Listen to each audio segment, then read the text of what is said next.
ಈ ಹಿಂದೆ ತನಗೆ ಬಿಜೆಪಿ ಕೊಟ್ಟಿದ್ದಂತ ಆಫರ್ನ ಬಗ್ಗೆ ಡಿ ಕೆ ಶಿವಕುಮಾರ್ ಮಾತನಾಡಿದರು. ಈಗ ಮತ್ತೊಮ್ಮೆ ಬಹಿರಂಗವಾಗಿ ಮಾತನಾಡಿದ್ದಾರೆ. ದೆಹಲಿಯಿಂದ ಆಫರ್ ಕೊಟ್ಟಿದ್ಯಾರು ಅಂತ ಅವರು ಹೇಳಿಕೊಂಡಿದ್ದಾರೆ.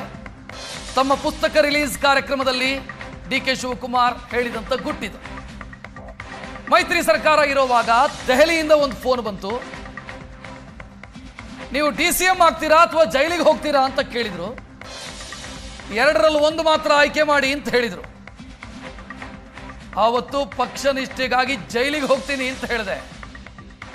ಅವತ್ತೇನಾದರೂ ಮನಸ್ಸು ಮಾಡಿದ್ರೆ ನಾನು DCM ಆಗಬಹುದಿತ್ತು ಅಂತ ಪುಸ್ತಕ ರಿಲೀಸ್ ಕಾರ್ಯಕ್ರಮದಲ್ಲಿ DCM ಡಿ ಕೆ ಶಿವಕುಮಾರ್ ಮಾತನಾಡಿದ್ದಾರೆ. 5 ಜನ ಶಾಸಕರನ್ನ ವಾಪಸ್ ಕರ್ಕೊಂಡು ಬಂದೆ. ನಾನು ಕ್ವಾರ್ಟರ್ಸ್ಗೆ ಕರ್ಕೊಂಡು ಬಂದಾಗ ನನಗೆ ದೆಹಲಿಯಿಂದ ಫೋನ್ ಬಂತು. ಬಿಜೆಪಿಯಿಂದ ಯಾರಿಂದ ಬಂತು ನಾನು ಹೆಸರು ಹೇಳಕ್ ಬೇಡ. ಈಗ ನಾನು ಯಾರೊಬ್ಬ ಇನ್ಕಮ್ ಟ್ಯಾಕ್ಸ್ ಆಡಿಟರ್ ಕೈಲಿ ಫೋನ್ ಮಾಡಿ ಅವ್ರ ಫೋನಿಂದ ನನಗೆ ಮಾತಾಡ್ಸೋದು. ನನ್ನ ತಮ್ಮನೂ ನನ್ನ ಜೊತೆಗಿದ್ದ. ಇನ್ನೊಬ್ಬ DG ಇದ್ದ ಇಲ್ಲಿ, ಅವನು ಮಾತಾಡ್ದ. ಹೇಳ್ತಾ ಇದ್ದಾರೆ ಡೆಲ್ಲಿಯಿಂದ ಇನ್ನೊಂದು ಫೋನಲ್ಲಿದ್ದಾನೆ, ನೀವು ಡೆಪ್ಟಿ CM ಆಯ್ತೀರಾ ಇಲ್ಲ ಜೈಲಿಗೆ ಹೋಗ್ತೀರಾ, ಎರಡರಲ್ಲಿ ಒಂದು ಆಯ್ಕೆ ಮಾಡಬೇಕು, ಅವ್ರನ್ನ ವಾಪಸ್ ಕಳಿಸಿರೋ ಅಂತೇಳಿ.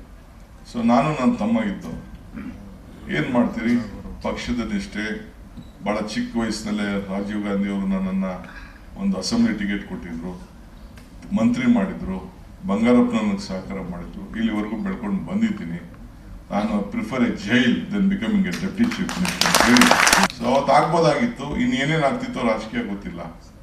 ನಾನು ನಮ್ಮದಂಥ ಪಕ್ಷದ ಕಾರ್ಯಕರ್ತರು, ಸಿದ್ಧಾಂತ, ಬೆಳೆದುವಂಥ ಆದಿ, ಇವೆಲ್ಲ ಕೂಡ ನೀವು ಹೇಳ್ದಂಗೆ ಜಾತ್ಯತೀತ ತತ್ವ, ಇವನ್ನೆಲ್ಲ ಕೂಡ ಇವತ್ತು ಮಾಡ್ಕೊಂಡು ಬಂತು.